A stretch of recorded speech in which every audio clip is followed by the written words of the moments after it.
An balma lamɛnnikɛlaw aw salam aleikum aw tulo bɛ arajo Bamako 24 de kan na ka bɔ Mali kɔnɔ na minnu bɛ k'an lamɛn jamana fan o fan jamana kɔnɔ ni jamana kɔ kan k'aw bɛɛ lajɛlen fo ni k'aw koɲuman dɔn. Aw sɔgɔlen b'aw ka arajo Mandi la Bamako 24 min bɛ yen n'a bɛ kunnafoni latɛmɛ aw bɛɛ lajɛlen tɔgɔ la diɲɛ ma don o don a balimakɛ n'aw denkɛ Abdulaye Kulibali fɛ k'a sɔrɔ ɲɛmaaba n'i y'a sɔrɔ o bɛ tali kɛ Jeje Sare la ale bɛ ka baaraw bɛɛ lajɛlen jateminɛ k'aw fo ni k'aw koɲuman dɔn faso kɔnɔ ni faso kɔ kan. Dɔwɛrɛ t'aw ma k'aw sigi ni k'aw ka kunnafoni makɔnɔ kunnafoni ni dalilu don tiɲɛ ni Ala ye siran ye kan kunnafoni gɛrɛgɛrɛ anw sigilen filɛ kɛnɛ kan. O de kan ka bɛn bi kunnafoni lasutuma bɛ yen nɛnɛ ye dɔ farancɛ daminɛ dɔ fɔlɔ don bi nɛnɛ bɛnnen bɛ nasarasan kalo fɔlɔ janvier kalo don bi y'o tile 23 ye ka bɛn 2023 san ma farafin kalo min bɛ yen n'i y'a sɔrɔ n'o ye arajaba kalo ye jatew la kalo yera kunungo yɔrɔ caman na nka commission min sigilen bɛ kalo ye kama olu bɛ sigi bi kɛ kɔnw ye bɛɛ ka arajaba kalo tile fɔlɔ ye fɔlɔ sɔn olu ka jaabi ka sɔrɔ o arajaba kalo o de ka dɔn k'a fɔ san kalo 7nan ye hijira san 1444 saro dugawu de bɛ kɛ ala ka ɲɛ ka d'an ma bakurunba fɔla bi kunnafoniw filɛ wulikɛjɔ kɛra an ka jamana lakanabaaw fɛ n'i y'a sɔrɔ ye sanakunu ye ka se k'o bila wulikɛjɔ la wulikɛjɔ min bɛ yen n'i y'a sɔrɔ o kɛra so ye ni ka taa jadwala tigilamaw olu dagayɔrɔ dɔw ka t'olu ci dɔgɔfiri marabolo kɔnɔ na o ko kɛra sibiri don kunnafoni ye ɲɛfɔli k'o la janvier kalo tile 20 ka se tile 21 ma kɔngɔ kɛra so ye ni ka maa fila k'olu bɔnɛw ni na farabugu dugu kɔnɔ la kunnafoni ye ɲɛfɔli k'o la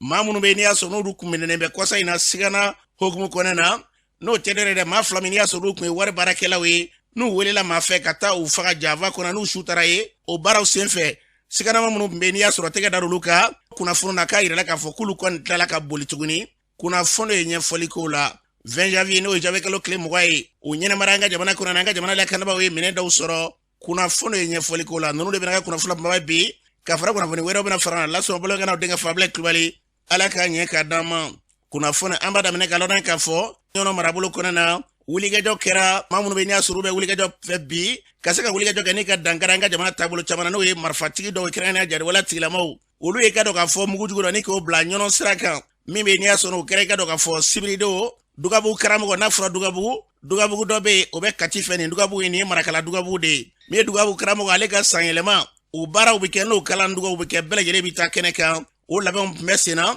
kabini i ka dɔn k'a fɔ sibirido jama bɛ k'i kunda o kan waati min na ko musa yɛrɛ yɔrɔw la min i ka dɔn k'a fɔ jadwala tigilama u taara mugujugu ni ka taa bila sira yɛrɛ cɛmancɛ la o kɔni kɛra waati min na ni y'u siɲɛ dama dɔ u b'a kɛ sigidalamaw bɛ bɔ a kalama k'a ɲɛfɔ an ka lakanabaaw nka nin don k'i ka dɔn u y'a bila sira kan kɔlɔsiliw kɔni ma se ka bɔ a kan an ka lakanabaaw n'o ye siramunakaw ye a yɛrɛ ka fɔ k'olu ka mobili kɔni yɛlɛla kan an ka lakanabaaw baara in kɔni k'a kɛra i ka dɔn k'a fɔ bolimafɛn kɔni k'o tiɲɛ an ka lakanabaaw ko maa dɔw kɔni k'olu jɔngɛnna nka i ka dɔn k'a kɔni k'a mana kɛ tiɲɛniba ye o kɛra waati min an ka lakanabaaw ye wulikɛjɔ ta ka ɲɛsin yɔrɔ in ma ka tila ka yɛrɛ k'a fɔ sira kɔni k'a ti minɛ maaw bɛ taa u ka sira de fɛ ka tila ka wulikɛjɔ kɛ ni ka lakana korogira maaw bɛ se ka u ka taa ni ka segiw kɛ cogo min na an bɛ dugawu kɛ nin n'a ɲɔgɔnna fɛn fɛn bɛ sen na bi yɛrɛ bɛ ala kan ka jamana lakanabaaw ala k'u don walejugu kɛ olu kalo de bɛ la n'an bɔra yen o marabolo kelen in kɔnɔ na kɛrɛnkɛrɛnnenya ɲɔnɔ gɛrɛfɛ yirala k'a fɔ ko cɛmabakaw fɛ yen dɔgɔfura tɛmɛnen in na o wulu tun dalen bɛ mugujugu don n'o ye jadwala tigilama kelenw ye o mugujugu dɔw kɔnɔna na ka kɔni ma maa sɔrɔ ko wulu kɔni wulu fila ka wula n'olu ye ka se ka i ka dɔn k'a fɔ olu kɔni kasara maa caman ka fɔ la bi k'u kɛlen bɛ ka fɛn min kɛ bi o de ye mugujugu ye k'o don yɔrɔ ni yɔrɔ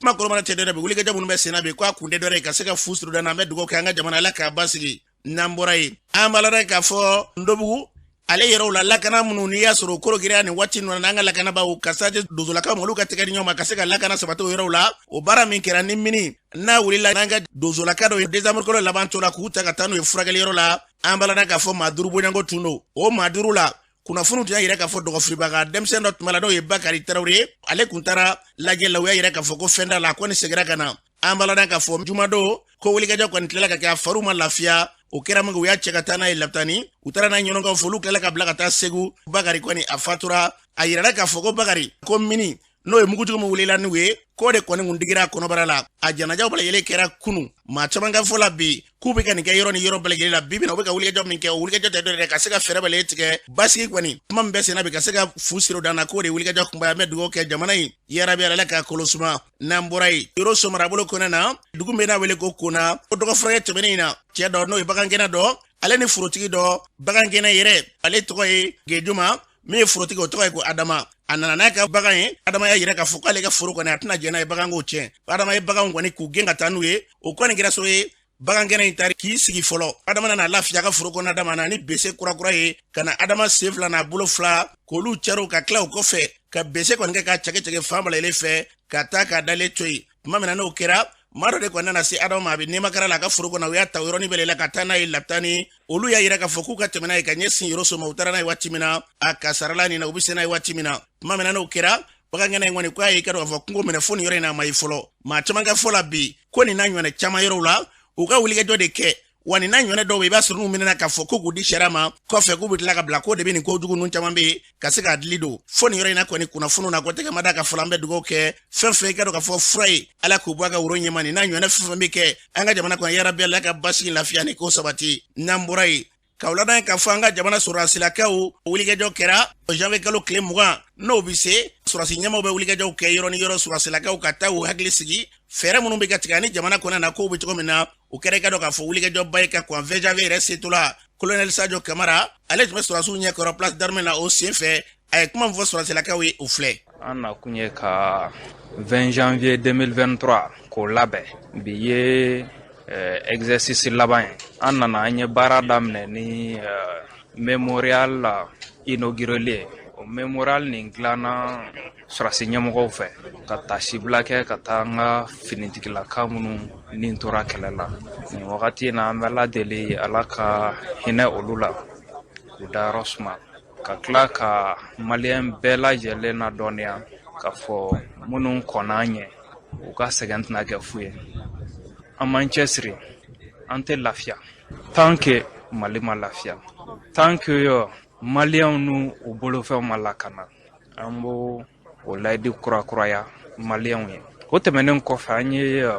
bloc opératoire kura sɔrɔ bloc opératoire min ni maliyɛn dɔ y'a di armée ma bloc opératoire nin bɛ norme bɛɛ respecté a b'an dɛmɛ kosɛbɛ an ka baara la ka da kan a bɛ kɛ sababu ye an yɛrɛ bɛ se k'an ka banabagatɔ fanba ta en charge an mako tɛna jɔ évacuation na tuguni fo n'a kɛra kelen-kelenninw ye minɛn t'an bolo ka minnu ta yan maliyɛn min ye nin di armée ma a tigi y'a ɲini an fɛ k'an kana a tɔgɔ fɔ nka dɔgɔtɔrɔso in yɛrɛ ani minɛn minnu bɛna bila a kɔnɔ a nafolo bɛ taa jɔ fo 300,000 la donc nin kɛwale ninnu b'a yira k'a fɔ mali kura min n'an b'a fɔla don o don a ye sira minɛ an bɛ welewele da kɛ ka ɲɛsin maliyɛn bɛɛ lajɛlen ma u ka misaliya ta mɔgɔ min ye nin kɛwale in kɛ. an balola k'a fɔ ni tun ye sɔrɔdasiw ka ɲɛma kan ye ministre bɛ n'i y'a sɔrɔ ka baara ɲɛsinnen bɛ lafasa ma n'o ye colonel Sadio Kamara ye ko maa dɔ de ye dɛmɛ di sɔrɔdasilakaw ma n'o ye yɔrɔba ye kɛnɛ yɛrɛ hukumu kɔnɔna na o kɔfɛ a bɛ sɔrɔdasiw jigi sigi nin kɛra ka kɔn janvier kalo tile 20 ye janvier kalo tile 19 an ka sɛnɛkunnajɛ kɛnɛ bɛ n'i y'a sɔrɔ tɔgɔ dalen bɛ Modibo Keyita la Senu avion caman bɛ yen olu tile taara di an ka jamanatigi colonel Assimi Goïta ale ka taa tile di an ka jamana kɔnɔna na cakɛda min bɛ n'o ka baara ɲɛsinnen bɛ avion ko yɛrɛ ma o ɲɛma n'o ye général de division Alu Buwajara tile ninnu dira ale ma a ye kuma min fɔ o sen fɛ an ka lamɛn. 2022 an ye nin cérémonie ɲɔgɔnna dɔ kɛ yan président nana avion ni hélicoptère ni radar dɔw clé d'an ma o kɔfɛ minɛn wɛrɛw nana olu de yira sɔrɔ filɛ nin ye bitaw ye avion de chasse b'a la minnu bɛ bombardement kɛ ani hélicoptère avion de chasse ye jumɛn ye Sukhoi Su-25 o b'a la ale bɛ bombe ta a bɛ missile ta roquette b'a la kɔrɔlen minnu tun nana n'u olu bɛ terrain kan ala barika la depuis san tɛmɛlen daminɛ la opération kɛlɛtigi daminɛlen an ka ɲɛmɔgɔw y'a yira de k'a fɔ ko sɔrɔdasi man ka jɔ ka jugu kɔnɔ an kan ka wuli de ka taa juguw ɲini u ka basew kɔnɔna la walasa u kana se ka liberté sɔrɔ jamana in kɔnɔ nin kɛlɛkɛminɛ ninnu bɛna fara o de kan a bɛna an dɛmɛ halisa jamana in ka bon min b'an bolo a bɛ dɔ kɛ nka n'an bɛ fɛ ka président ka hakilina lafa ka taa jamana fan bɛɛ ka mɛn fan bɛɛ jamana fan bɛɛ k'a ka avion sɔrɔ minnu bɛ se ka couverture lase an ka sɔrɔdasiw n'an ka jamanadenw ma a caya nafa ye o de ye chef d'état major la ne bɛ se k'an waso halisa autorité ye minɛn caman di armée de l'air ma walasa an ka baara kɛ nka o waso in tɛ waso lankolon ye parce que a n'a pression fana don ayiwa ni jamanadenw ye nin danaya ta k'a da i kan ka ni minɛnw ta k'a d'i ma i ka kɛlɛ kɛ i tɛ se k'i da ka sunɔgɔ bilen sisan o de fana hami bɛ an armée de l'air sɔrɔdasiw la an bɛna kɛ cogo di walasa nin danaya min tana k'a da an kan o kana tila anw na walasa halisa an ka se ka jamana ka nin kɛlɛ in kɛ n'i y'a jateminɛ a bɛ k'a fɔ ko jatigɛ wale min bɛ ka gɛrɛ Bamako la waleya suguya jumɛn de bɛ ka kɛ est ce que fɔlɔ an tun b'a ye an ka kanw bɛ ci mɔgɔ 30 mɔgɔ 50 mɔgɔ 100 bɛ sa est-ce que o de bɛ ka kɛ sisan i bɛ min ye an ka poste la mɔgɔ kelen mɔgɔ fila bɛ yɔrɔnin minnu na ni jugu bɛ ka tɛmɛ a ɲɛ b'a la k'a fɔ ko an hakili tɛ an yɛrɛ la yɔrɔnin minnu na u ka teli ka kɛ yen de kan walasa ka boli joona kɛlɛ kana kɛ ni minɛn minnu nalen filɛ nin a tɛ si tɛ sunɔgɔ a yɛrɛ dɔw la nana tuguni de ka na pour que a ka yira sinon a tɔw bɛ kɛlɛkɛyɔrɔ la halisa a tɔw bɛ voli la don o don Bamako yan a dɔw bɛ aw b'u ye a dɔw bɛ aw t'u ye parce que u bɛ ka voli yɔrɔ minnu na olu ka baara nafa ye fɛn wɛrɛ ye min ni yeli tɛ kelen ye donc an bɛ baara la su ni tile caman bɛ yen minnu ma se ka kɛ minnu balila mais olu tɛ ye télé la ni min kɛra de ni kelen-kelennin minnu sera ka tilan na mɔgɔw b'o de ye wa o effet médiatique bɛ bonya sinon caman bɛ yen minnu bɛ ka kunbɛn don o don c'est important que jamanadenw k'o fana faamuya. An balodan ka fɔ ni tu ye général division Alu Bouadjara ni tu ale kan ye avion ninnu clé diyɔrɔ la min y'an ka ministre ɲɛma ka taa se Irishila lasigiden so o lasigiden ka taa se lasigiden dɔw ma olu tun bɛ kɛnɛ kan minnu y'u ka nisɔn yira sen fɛ kalo tile 19 an bɛ dugawu kɛ minɛ minnu dilen filɛ Ala ka kɛ sababa ye ka ɲɛsin an ka jamana ma n'an bɔra ye nin hukumu kelen kɔnɔna na ni nin kɛra kalo tile 19 kalo tile 20 yɛrɛ n'o y'a laada la tilen ye an ka sɔrɔsiw olu ka yɛrɛma hɔrɔnya o san 62 o kɛnɛ kan min ye colonel Assimi Goïta ye ale yɛrɛ kuma min fɔ a sen fɛ jamanatigi o filɛ. An bɛ tasibila kɛ fɔlɔ président Modibo Keyita a n'a jɛɲɔgɔn olu minnu ka sababu ye ka armée sigi sen kan ani ka tila ka foli bila maliyɛn den bɛɛ la cɛ fara muso kan Mali kɔnɔ ani Mali kɔ kan bi maliyɛnw ka laɲini lakana ye lakana dun a tɛ taa musakabɔ kɔ an bɛ maliyɛnw fo u ye sɛgɛn mun kɛ u ye muɲu mun kɛ k'a to n'an se ka bin ni minɛn bɛ san Mali armée aw yɛrɛ y'a ye avion tɛmɛna mɔgɔ defila minɛn kura sanna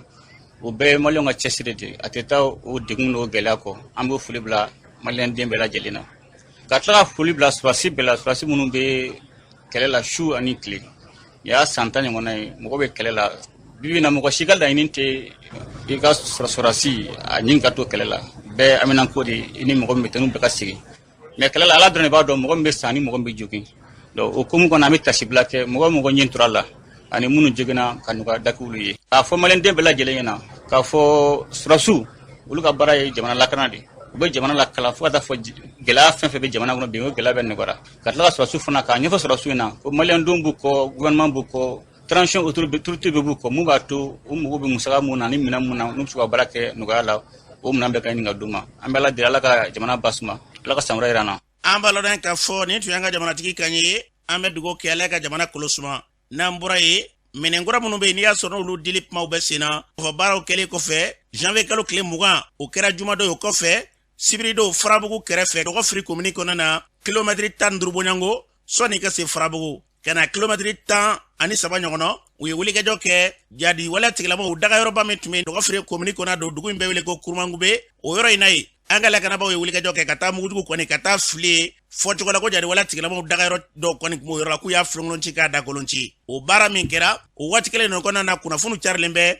ko farabugu labilala nga min bɛ yen n'o jaba bi jɛ yɔrɔ in bɛ farabugu ni kɔrɔn cɛ kilomɛtiri 15 bɔɲango a u ma se farabugu yɛrɛ dugu kɔnɔ fɔlɔ nga an bɛ fɛn min fɔ an jigi b'a kan ni ala sɔnna ma u kun ka da farabugu kan sanko farabugu bɛ se ka labila cogo min na o waati kelen kɔnɔna na kumaw cayalen bɛ an ka ɲininkali ta ka ɲɛsin farabugukaw yɛrɛ ma nin waati na farabugu musolaka dɔ b'an bolo nin waati la nɛgɛ kan e ye jɔnni. ne tɔgɔ ko Fane Kamara ka bɔ Farabugu. Farabugu bilama bɛ cogo di. Ablaye an bɛna ma bɔ yɔrɔ min na ko de gɛlɛya b'an kan dɛ dɛmɛ minnu faama k'a lajɛ ko nin tɛ dɛmɛ lase ma n'o tɛ mɔgɔw mana bɔ an na sisan dɛ Farabugu musow ka kan don a gɛlɛya b'an kan dɛ denmisɛnw bɛ kolon dumuni foyi a tɛ dugu kɔnɔ bi u k'a lajɛ ko ni dɛmɛ min nɛn bɛ d'a ma u dɛmɛ zama cogo o cogo u dɛmɛ zama ten. Jumadon n'o bɛnna janvier kalo tile 20 ma ko muso dɔ jiginna aw fɛ yen nɔ. Tiɲɛ don a jiginna a den ma to a bolo a bɛɛ sababu ye kɔngɔ ye o kɔfɛ kamalenin san 12 kɔngɔ y'a kɔnɔ dimi dumuni foyi ma sɔrɔ a fatura o kɛra sibiridon don n'a dugusɛjɛ. Farabugu libéré la wa a ma libéré de. Farabugu ma libéré dɛ Ablaye hali bi an gɛlɛya ni fɛn bɛ fara fɛn bɛ bɔ a la Farabugu ma libéré. An kɔni bɛ mun ɲini faamaw fɛ u k'an dɛmɛ n'an ye dɛmɛ ɲɛ ɲɔgɔn n'o tɛ kɔngɔ bɛ laban a bɛ mɔgɔw tiɲɛ dɛ don na ni surasiw kun jɔnna Farabugu kun bɛ wuli a don bɛɛ kun bɛ taa ka sababu kɛ kɔngɔ ye an kɔni bɛ mun ɲini faamaw fɛ u k'a kɛ cogo bɛɛ tile fila in na k'anw ma jɛ ni dɛmɛ ɲɛ mɔgɔw bɛ girin na ko 20 janvier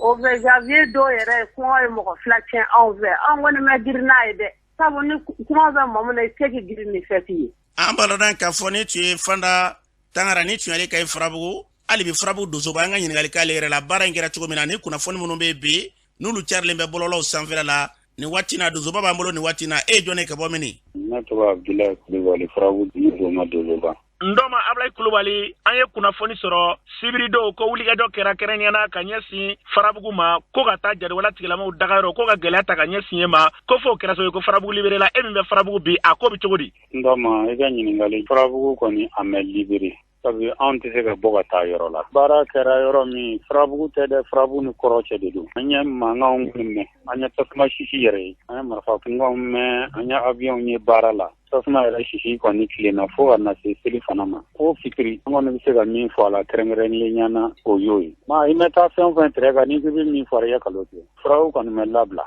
parce que baarakɛla ninnu mɛ se Farabugu dugu kɔnɔ mɛ s'anw fɛ dugu kɔnɔ yan Farabugu kɔni damɛ yɛlɛ sabu an ma bɔ mɔgɔ mɛnna k'a fɔ an ka bɔ an ka faamaw kɔni u ye baara kɛ ni kɔrɔ cɛ sibirido sɔgɔmada fɛ an kɔni y'a dɔn baara kɛra parce que kabini ko in daminɛna anw ye mouvement min ye an ka faamaw kɛ wulikajɔ kɔnɔna na an ma deli ka ɲɔgɔn na ye fɔlɔ tasuma sisi kɔni wulila a yɔrɔ la kama ala den sɔgɔma fo su ale kɔsɔn an b'a dɔn k'a fɔ baara kɛra yen Farabugu yɛrɛ bilama Farabugu bi cogo di bi an bɛ kolo kɔni na an ka sumako de la ko k'an ka dugawu kɛ ko suma ko n'ala sɔnna ko a bɛ na ko n'ala sɔnna bɛɛ bɛna yɛlɛ ale bi an kɔni bɛ dugawu de kɛ an balo den k'a fɔ ni tun ye Farabugu Dozoba Abdulayi Kulubali Ndoma ni tun ale ka ɲɛ u y'a fɔ cogo min na an bɛ dugawu kɛ yarabi ala ka Farabugu ka dayɛlɛ basigi lafiya an mago b'o min na ala ka sabati n'an bɔra ye Fizmali olu ye kule minnu bɛ n'i y'a sɔrɔ u ye fara ɲɔgɔn kɛ ne ka se ka dugawu kalanba dɔ kɛ kuranɛ kalanw ka dɛmɛɲɔgɔnya dɔw kɛ an ka sɔrɔsi minnu bɛ n'olu ye gɛlɛya sɔrɔ kɛlɛ in daminɛ ni sisan cɛ kɛrɛnkɛrɛnna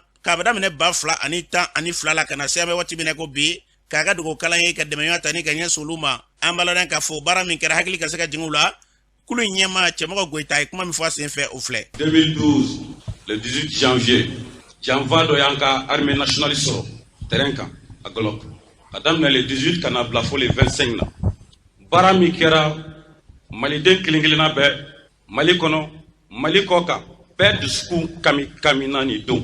min y'an ka finitigilakaw sɔrɔ n'u ye armée nationale ye anw y'a ye anw ye maliyɛnw ye minnu ko armée ka baara ka ɲɛ ka jamanadenw lakana ka jamana dugukolo kɛ jamanadenw ta ye fo o sinsin pere ka kɛ jamanadenw yɛrɛ ye ka armée dɛmɛ o baara la so ani kungo depuis o don ni front sigira n'a bɛ fɔ a ma Fizi Mali k'a fɔ an k'an ka finitigilakaw kɔkɔrɔma don min kɛra plus jamais au Mali a ɲɔgɔn wɛrɛ kana kɛ bilen an baladan k'a fɔ kɛnɛ in kan Mali ministre ɲɛma Dr Shokal Kugala Mayiga tun bɛ kɛnɛ kan ale yɛrɛ kuma min fɔ baara in senfɛ o filɛ n'aw tora ɲɔgɔn bolo Mali bɛna jɛya comme kɔrɔlen ka tɛmɛ o kan gɛlɛya min b'an kan bi a bɛna ban o fɔra 2021 kabini n'o kɛra n bɛ kuma o kuma min fɔ n b'a fɔ ka maliyɛnw hami de fɔ sɔdasu o sɔdasu n'a bɛ kɛlɛ la Mali la bi u t'a kɛ fɛn wɛrɛ kama an bɛɛ filɛ nin ye an bɛ ka baara ɲini mais an tɛ baara ta an bɛ se ka sa min na mais olu bɛ baara min ta u b'a dɔn tigitigi u bɛ taa kɛlɛ de la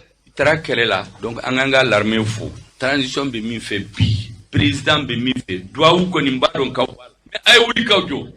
ka dɔ fara duwawu kan ala k'a tanga ka hakili ɲuman d'a ma an balodan k'a fɔ ni tun ye an ka ministre ɲɛma kan u y'a fɔ cogo na an bɛ dugawu kɛ jamana in ala ka segin a minɛnkɔrɔ kɔnɔ n'o ye basigi lafiya ye n'an bɔra ye k'a ladan k'a fɔ cɛ fila min n'i y'a sɔrɔ ni wari baarakɛlaw kun don n'u welela maa fɛ ka se k'u janfa o janfali kɔfɛ n'u fureyira tiɲɛfala ale kungo kɔnɔna o senfɛ k'u tun ye siganama dɔw minɛ o siganama ninnu fana kunnafoniw cari la k'olu tilala ka boli ka bɔ u minɛbaw bolo yaasa ka pɛrɛtigɛ d'a ma kelen yɛrɛ ale somɔgɔ n'o ye Alayi Bubu ye ale b'an bolo nin waati na nɛgɛ kan e yɛrɛ jɔnni Alayi Bubu de Alayi Bubu Carré Media porte-parole don n bɛ Bamakɔ yan Alayi Bubu a ka maa fila min fara n'o kɛra dɔgɔ furancɛ tɛmɛnen na ko maa dɔ minɛna o kunnafoniw carilen kɔfɛ o maa minnu minɛna ko olu bolila yalima a ko bɛ cogo di Ablaye Kulubali depuis ko daminɛ an tun y'a fɔ kunnafoni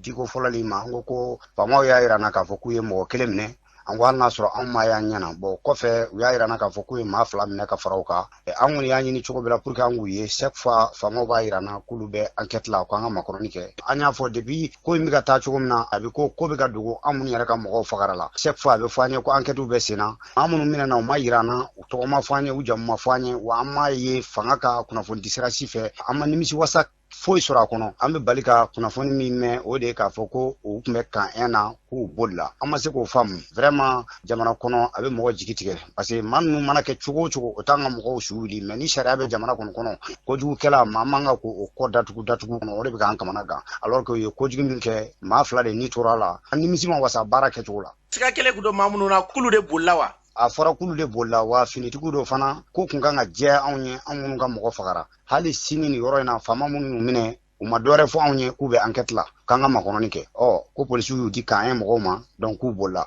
o yɛrɛ de dɔ fara dusumakasa kan denbaya la a kumaw gɛlɛyara an yɛrɛ damaw ni ɲɔgɔn cɛ an minnu ye hali banbatɔw balimaw ye anw ma se k'a faamu cogo si la ko yɛrɛ taacogo o de b'a anw siga ko caman na an tugura jamana de ko jamana ye sariya jamana ye tɔɔrɔ min y'an sɔrɔ an ko an b'a kunu ka tugu an ka faamaw kɔ vraiment kow taacogo Ablaye nimisiwasa t'a la an kɔni bɛ min fɔ jamana faamaw ye anw bɛ fɛ de maa ninnu u ka bugunatigɛ ka fɔ jamana bɛɛ ka bɔ a kalama wa ni min ka kan ɲangatala fana an bɛ tugu jamana kiri kɔ n'o tɛ anw bolo ni maa ye maa fa ye kan ka fa de nka jamana kiri an b'a bonya an bɛ tugu a kɔ donc anw kɔni bɛ min fɔ dɔrɔn u ka kɛ i n'a fɔ jamana sariya y'a ɲini cogoya min na. An baladan k'a fɔ ni tun y'a Alayi Bobo Kane ye kuma kolomara tɛ dɔwɛrɛ bi u bɛ fɛn min nɔfɛ ka maaw minɛ olu yɛrɛ fɛ siga kelen tun bɛ maa minɛ n'a fɔra ko tɛgɛ da olu m'u ye ka tila ka ye k'olu bolila ko tɛgɛ ka ɲini ka se ka da u kan an bɛ dugawu kɛ fana woro bɛ ɲimi ɲɛgɛn kɔnɔ an ka jamana in kɔnɔ Ala ka hakili ɲuman d'a ma n'an bɔra yen Masina marabolo kɔnɔ na kunnafoniw na bibi na tiɲɛ don u ka bɛɛ kow la nka an bɛ waati min na ko a yɔrɔ dɔw la ke min ye ka da marifatigiw ye n'o jariwala tigɛrɛ k'u kɛlen bɛ ka gɛlɛya kun bɔ ka ɲɛsin yɔrɔ dɔw ma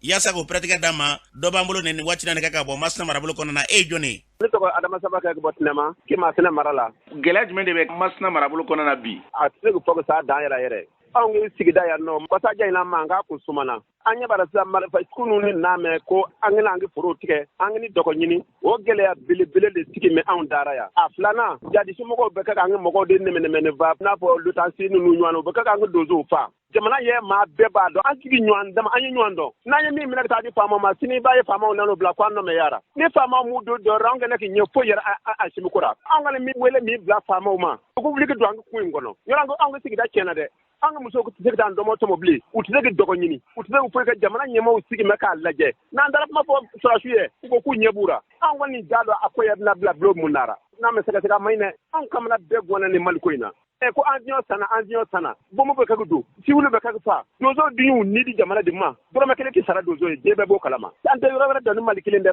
donso bɛ kɛ fa ma a tɛ mɔgɔ taara jamana ɲɛmɔgɔ an bɛ se ka fɔ k'u yɛrɛ mɔgɔ taara anw kɔni bɛ nin de ko in kɔnɔ kungo kɔnɔ yan dɛ anw de ko ko Mali anw tɛ bɔ Mali kɔnɔ an bɛ taa Mali kɔnɔ yan anw tɛ an sigiyɔrɔ bila maa ye fana ye fo ni donso ye mɔgɔ minɛ ka taa di k'u b'u bila u dɛlen k'o dɔ kɛ wa? U y'a dɔ kɛ mɔgɔ minnu ye lutanseeni fa mɔgɔ minnu b'a jɛra an y'u minɛ ka taa d'u ma u y'u bila o kɛra o n'a ɲɔgɔnna caman dasi t'a la faama ko n'an ye min ye ko an k'u wele k'a f'u ye n'an y'u wele ko jarisi bɛ k'u tɛ taa u ko u ta tɛ anw lajɛ k'u ta b'olu faamaw cɛ anw k'u to yen nɔ an k'a to olu faamaw cɛ anw yɛrɛ b'a dɔn pɛrɛ n'u sera faamaw n'anw da kɛ ɲɔgɔn problème de bɛ nin yɔrɔ in na n'a kɛra o faama yɛrɛ ko a tɛ taa anw lajɛ gɛlɛya b'a la dɛ an kɔni bɛ min ɲini Mali faamaw fɛ u k'a lajɛ bi maa min y'a ni ta k'a di jamana ma dɔrɔmɛ kelen tɛ sara pirimu t'a ye ne hakili la n ko yiden ma b'a ye dɛ sisan n'a ma anw ka mara in kɔnɔ k'an ka ni jiri tigɛ burusi kɔnɔma bɛ se ka n'i ma foro tigɛ wa burusi kɔnɔma bɛ taa n'i ma taa dɔgɔ ɲini wa burusi kɔnɔma bɛ kɛ yiriden minnu bɛ ko kɔnɔ n'o ye ndɔmɔ ni ndɔnkɛ ye ko an k'olu tɔmɔ wa daga sigimaw nara bi dɛ don o don wulikajɔ mɔgɔ an kɔni ka lafi nɔyara wulikajɔ kelen a t'anw fɛ yan nɔ cɛ o cɛ bɛ bi n'i yɛrɛ dan di min na an ka sira dɔ bɛ se ka bɔ a fɛ o ye gɛlɛyaba de sigida la jamana in bɛɛ k'a daminɛ bɛnkara ka n'a bila ka ye donso de ye marifa ta an bɛ jamana de dilan ka na an bɛ fara surasiw kan surasi ka don o don tilema an bɛ fara surasiw kan a bɛ jamana bɔ bolo la o donsolakaw de kɛra Mali faamaw de jugu ye bi a dalu bɛ bolo anw bɛ jatigɛ wale tigila mɔgɔ si minɛ ka n'a di faamaw ma n'u m'a bila u bɛ k'an ka donso ba den minɛ ba n'an ye min minɛ ka taa u b'a fɔ ko an nɔmɛ yara n'an mana tuma min na u bɛ taa taama bɔ mɔgɔ ye m'o kɔni dɔn. An balodan k'a fɔ ni tun ye Adama Kane ye an bɛ dugawu kɛ an ka jamana basigi lafiya Ala ka Mali bila u sira kan n'an bɔra ye kari bɛna fɔcogo la tajiw ko dɔɔnin bɔra olu sɔngɔ na o kuma bɛna ka maa min da Moribo Gurajali don ale b'a ɲɛfɔ ye an k'a lamɛn. N b'a fɛ ka population hakili lajigin k'a fɔ gouvernement ka laɲini ye ni a sanyɔrɔ la ni sɔngɔ jiginna sur le plan international ale fana o nɔgɔya a b'o lase population ma a b'o lase consommateur ma o de hukumu kɔnɔna la nɔgɔya minnu kɛra bi super carburant ale sɔngɔ jiginna ni dɔrɔmɛ 3 ye a bɛ fɛɛrɛ 177 ani tama 1 maintenant gasoil ale fana sɔngɔ jiginna ni dɔrɔmɛ 3 ye a sɔngɔ jiginna ni dɔrɔmɛ 3 ye a bɛ fɛɛrɛ sisan 172 ani tama 4 gaz bitam ale fana sɔngɔ jiginna a kilo ye 200 ani dɔrɔmɛ 11 ani tama 1 a 6 kilo an bɛ tobili bɛ kɛ ni mun ye 6 kilo o ye 1,000 ni 200 ani dɔrɔmɛ 60 ni dɔrɔmɛ 8. an baladan ka fɔ ni tun moribo gurajal kan ye a fɔra cogo na an bɛ dugawu kɛ yarabiya la ala ka kɛ ɲɛta ye n'an bɔra ye semade kɔnɔ na jiko kɔni o kɛlen bɛ sɔrɔ hali juma tɛmɛnen na yirimajɔ semande juma tɛmɛnen na misiri dɔ yɛrɛ kɔnɔ la seliji ma sɔrɔ ka se ka maaw kɔni ka se ka maaw bila u ka seliji ta sango ka se ka taa misiri kɔnɔ o kɔni ye dabalibanko ye bi bamakɔ yɛrɛ kɔnɔ na maaw kɔni kamana gannen bɛ bi n'a fɔra jiko ko somajebu tun y'a yira k'a fɔ ko u bɛna ji tigɛ waati kɔnɔ na nka waati fɛn fɔra o waatiw la si ma se ka kɛ o kɔfɛ u ma se ka taa ji d'u ma jiko bɛna ɲini ka gɛlɛya lase maaw ma ye yaasa ka pɛrɛtika da ma madame sagara bintu mayiga ale b'a ɲɛfɔ an ye an ka lamɛn. madame sagara bintu mayiga bi jiko kɛra an bolo ko wɛrɛ de an tɛ min yɛrɛ ɲɛdɔn a la sema 1 sema 2 minnu bɛ ji di maa ma olu de la k'an ɲɛji caya wala pour ka ji d'an ma n'a fɔra k'a fɔ bina baaraw de kɛ an k'an hakili sigi ji bɛ n'a tile 2 kɔnɔ mais u ye dati o dati min fɔ a dati bɛɛ lajɛlen tɛmɛna normalement population kan ka ji sɔrɔ o la o n'a a wagatiw tɛmɛna u kan ka don kin kɔnɔ ka ji di sigida mɔgɔw ma an b'a ɲini u fɛ denbatigiw ani maa sɛgɛnnenw olu bɛɛ b'an ka kin kɔnɔ o de la ka min k'an ye ka citerne di k'a di kin kɔnɔ pour bɛ se ka mɔgɔw bɔ nin ji ko hami na an b'a fɛ u ka yaala ni ji ye ka ji di population ma ne yɛrɛ ye ji bidɔn 1 san dɔrɔmɛ 30 i b'a dɔn o ka gɛlɛn fɛn bɛ dɔ bolo fɛn tɛ dɔ bolo donc an b'a ɲini an ka somajep mɔgɔw pour ka se ka na an ɲɛji cɛ a bɛ di an ye kojugu k'u hakili to an na. ne tun ye madame sagara bintu mayiga kan ye yɔrɔ in na ye maaw fara ɲɔgɔn kan ka se ka kunnafonidilaw wele ka ɲɛfɔliba kɛ kamanagan min b'u la o senfɛ u ye kuma minnu fɔ an k'u lamɛn. ne tɔgɔ ye Gawusu Sangare ne bɛ semande ka taa sirakɔrɔ sira fanfɛ anw sigi bɛ yan depuis 2006 ne bi yan ayiwa jiko kɔni gɛn bɔ anw bolo ko ye bi karakata ba 4 don bord de fontaine an b'an servi olu la u yɛrɛ ka laɲini na ko maintenant ko ji min bɛ ka na k'o fanga dɔ k'u bɛna dɔ fara a kan ne hakili la technicien y'a fɔ cogo min i ye délai min fɔ ne bɛ fɛ ka dɔ fara a ka ji kan nin kɔnɔna na hakili la a kɔni kan ka na o ɲɛ mais a y'o hakɛ tɛmɛ k'a ta kalo tile 10 na ka se kalo tile 16 ma an bɛ kalo tile 20 la anw ka ji yɛrɛ dɔɔni min bɛna o tɛ ka sɔrɔ ji foyi tɛ anw bolo anw kɔni b'an dama kasi ɲɛmɔgɔw la u k'a lajɛ baarakɛla ni a tɛ se ka baara in k'a kuma na ne y'a sɔrɔ hali u bɛ se ka ji ta citerne na ka na servi an ka laɲini y'o ye parce que ji tɛ yɔrɔ yɔrɔ manifiya tɛ se ka ɲɛ ye. ne tɔgɔ ye Salisina Yogo madame Balo jiko gɛlɛya de b'an kan depuis juma ma seli n ye n ka denmisɛnninw bila ka taa ji ɲini na fɔ sisan u ma na n'a fɔra ko k'a san dɛrɛmɛ 20 dɔɔni bɛ minnu bolo olu de ko don dɛ n'o tɛ muso minnu tɛ jago la u tɛ se ka dɛrɛmɛ 20 sɔrɔ k'a san a tɛ sɔrɔ yɛrɛ i bɛ tile ka wotorotigiw ɲini i tɛ ji yɛrɛ sɔrɔ k'a san i ɲɛ b'anw fɛn fɛn sigilen na depuis fajiri muso bɛɛ de b'a sen kan ka ji ɲini a tɛ sɔrɔ satotigi minnu fana b'a d'an ma sato man ca sato ye 2 dɔrɔn de ye o 2 fana a bɛ kɛ bɛɛ bitɔn 2 a bɛ se ka tile kuru baara kɛ wa muso bɛɛ de sɛgɛnnen don yan k'a ta semande la ka taa fɔ sirakɔrɔ sira la an muso bɛɛ de sɛgɛnnen don n'an bɔra depuis fajiri ka taa ji ɲini fɔ fitiri dɔw b'u sen nugu kan a donna an ka fɛn bɛɛ de la an b'a ɲini faamaw fɛ ala kama kira kama delili yɛrɛ de ko u ka anw lajɛ yan n'o tɛ an n'an denw sɛgɛnna u ka sabali yɛrɛ de ko u k'an lajɛ jiko la a bɛ diya an ye. ne tɔgɔ ye Fatumata Jalo madame Jara an ka jiko man nɔgɔn ji sɔrɔlen kɔ an fɛ an b'a sɔrɔ dugukila ni dugukila de an kun b'o kɔlɔlɔ kɔnɔ mais an kun b'o fɛ ni nin ye u nana o tigɛ k'u bɛna na ji d'an ma tilegan fɛ an ka ji tɛ ka sɔrɔ u k'a lajɛ hali u ma se ka tilegan fɛ ta di u ye sufɛta min tigɛ an na u k'an ka ji lasegin an ma an ka se k'an ka ji sɔrɔ sufɛ worobinɛ min bɔlen don seman kɔnɔ ka na o tɛ na worobinɛ kura min nalen don ka bɔ sirakɔrɔ o fana ni tɛ na u k'a lajɛ yɛrɛ de deli do koyi faamaw k'a lajɛ u k'an ka ji lasegin an ma. madame Berete Mam Kulubali jiko kun a gɛlɛyala an na hali seliji an tɛ k'a sɔrɔ u ka sabali koyi ɲɛmɔgɔw ka sabali an ka ji bɛ bɔ sirakɔrɔ ka taa sirakɔrɔ ka na fo yan an tɛ ka ji sɔrɔ hali an ka finiw tɛ ko seliji kuma tɛ an tɛ ka ji yɛrɛ sɔrɔ u k'a kɛ ala yɛrɛ kama u ka sabali u ka ji di an ma ne ye n ka misiri fura bi walahi hali teridaga daga ma ko min kaburu de kan ji foyi tɛ yen ka misiri yɛrɛ lakana ji tɛ yen Bamakɔ yan nɔ jiri tɛ yen walahi n ye yɔrɔ fura ka seredɔgɔ ta k'a to yen bi a ma ko o k'a lajɛ cogo bɛɛ lajɛlen la o ka ji d'an ma. an baladan k'a fɔ ni tun ye semande ye a jamakulu juma dɔw ka wele bilali kunnafonilaw ma ka se ka ɲɛfɔli kɛ min bɛ fara nin bɛɛ lajɛlen kan k'a ɲini ji kɔni ji tɛ yɔrɔ yɔrɔ foyi tɛ se ka kɛ ye u ka fɛɛrɛ balile kɛ n'a ma ɲɛ k'a fɔ baaraw sumalen don u ka taa ji di maaw ma citerne na o kuma bɛ ka fɔ an b'a ɲini u fɛ u k'o baara sigi sen kan n'o tɛ gɛlɛya bɛ don kow la dɛ an bɛ dugawu kɛ ala ka hakili ɲuman d'a ma u ka nin baara ninnu sigi sen kan joona n'an bɔra ye an bɛ taa jamana kɔkan na Umu Danbɛlɛ mun b'e bolo. an karamɔgɔ Kongo jamana kan ni waati na kɛrɛnkɛrɛnnenya la itiri marabolo ko fɛn min ye gɛlɛyaw ye k'olu bɛ yen bi kosɛbɛ dɔgɔ furancɛ tɛmɛnen yɛrɛ la alamusadon ka dugu jɛ jumadon na ko fɛn min ye bingɛnɛwale kɛbaw ye wele bingɛnɛwale dɔ ta ka ɲɛsin maaw ma min kɛra sababu ye ka maa 50 ɲɔgɔn ko olu bɔnɛ u ni na ni maa 50 yɛrɛ la sa jirala k'a fɔ ko fɛn min ye muso ni denmisɛnninw k'olu ka ca a la kosɛbɛ n'an bɔra an t'a la Ginɛ Konakiri Ginɛ jamana ka fɛn min ye ɲɛnaminimafɛn kilo 225 ɲɔgɔn ye k'olu minɛla maa dɔw la ni maa ninnu yɛrɛ ko ni y'a ta k'a lajɛ ko cɛla ka 5 ani musola ka 1 ko u b'a cɛ la ko fɛn min ɲɛnaminimafɛn dɔ fana ye n'ale ka jugun kosɛbɛ ko chambre indien ko o fana tun bɛ a la ni waati na u bɛ fini tigilamaw ka bolo kan walasa ka sɛgɛsɛgɛliw bolo da n'an bɔra min na Côte d'Ivoire jamana kan ni ye wasaden kɔrɔ dɔ ye a jirala k'a fɔ ko ale jalakilen kun don k'a biri san 2022 waatu la janvier kalo tile 19 na ko jalaki kun dalen bɛ ni maɲi kan ka sababuya kɛ ko yuruguyurugu ko dɔw k'olu kun b'a nɔfɛ a jirala ko juma tɛmɛnen na ko fɛn min ye kiri tigilamaw ye kiri bɔ ka bin ni maa kofɔlen ka jalaki da kan k'a bila kiri tigilamaw ka bolo kan ni waati na a bɛ kaso la n'an bɔra an bɛna Kongo jamana ka kokura fɛn min ye wuli ka jɔ dɔ kɛra Kongo jamana ka dɔgɔ furancɛ tɛmɛnen yɛrɛ kɔnɔna la min kɛra Kongo jamana kɔnɔden dɔw fɛ bɔra ko ka nisɔngoya jira a jirala ko nisɔngoya tɛmɛ yɛrɛ sen fɛ sa ko fɛn min ye kunnafolidila maa 3 ko olu joginna kosɛbɛ ni wuli ka jɔ in na ale ni jamanaden dɔw k'u bɛ min ɲini jamana kɔnɔdenw fɛ sa ale ni ka fara jamana marabagaw kan k'u ka fɛɛrɛw sigi sen kan walasa bingana wale bɛ k'u ka jamana kɔnɔ k'u ka dan sigi a la an karamɔgɔ an tun ye min sɔrɔ ni kun dɔ ye an bɛ dugawu kɛ Rabi Ala ka basi lafiya hakili segini ko sabati kunnafonilaw ka kasara o bɛ jamana nagasi u ka fɛrɛbɛlen kɛ kunnafonilaw u b'u ka baara la gɛlɛya kɔni a kana s'u ma k'u t'u ka baara hukumu kɔnɔna na an bɛ dugawu kɛ Ala ka hakili ɲuman d'an bɛɛ lajɛlen ma an ka jamanaw ni k'u bila basi lafiya minɛ kɔnɔ